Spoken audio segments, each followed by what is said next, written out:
우리나라 항생제 사용률 해마다 감소세를 보이지만 소아에게는 여전히 많이 사용하고 있는 것으로 나타났습니다. 또 종합병원보다는 병상 수가 적은 일반 병원에서 항생제를 더 많이 쓰고 있었습니다. 김혜영 기자가 보도합니다. 코로나19가 지나면서 올 여름에는 독감 환자가 유독 늘었습니다.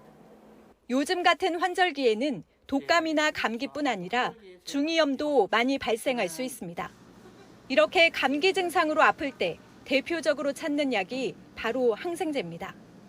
복용하면 증상이 빠르게 완화되기 때문에 의사가 처방하지 않더라도 오히려 환자가 요구하는 경우가 있을 정도입니다.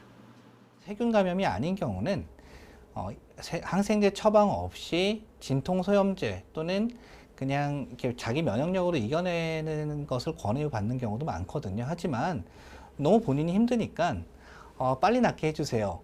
이렇게 하다 보면은 어쩔 수 없이 항생제를 처방해 드리는 경우도 있어요. 질병관리청과 대한감염학회가 지난 2018년부터 4년 동안 자료를 분석한 결과 항생제 사용량은 조금씩 줄고 있는 것으로 나타났습니다. 항생제 내성에 대한 사회적 우려가 커지면서 사용을 자제하는 것으로 분석됩니다.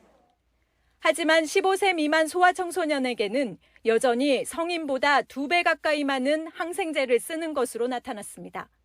또 중증 환자 때문에 항생제 사용량이 많은 큰 병원보다 오히려 작은 병원일수록 항생제를 더 사용하고 있었습니다.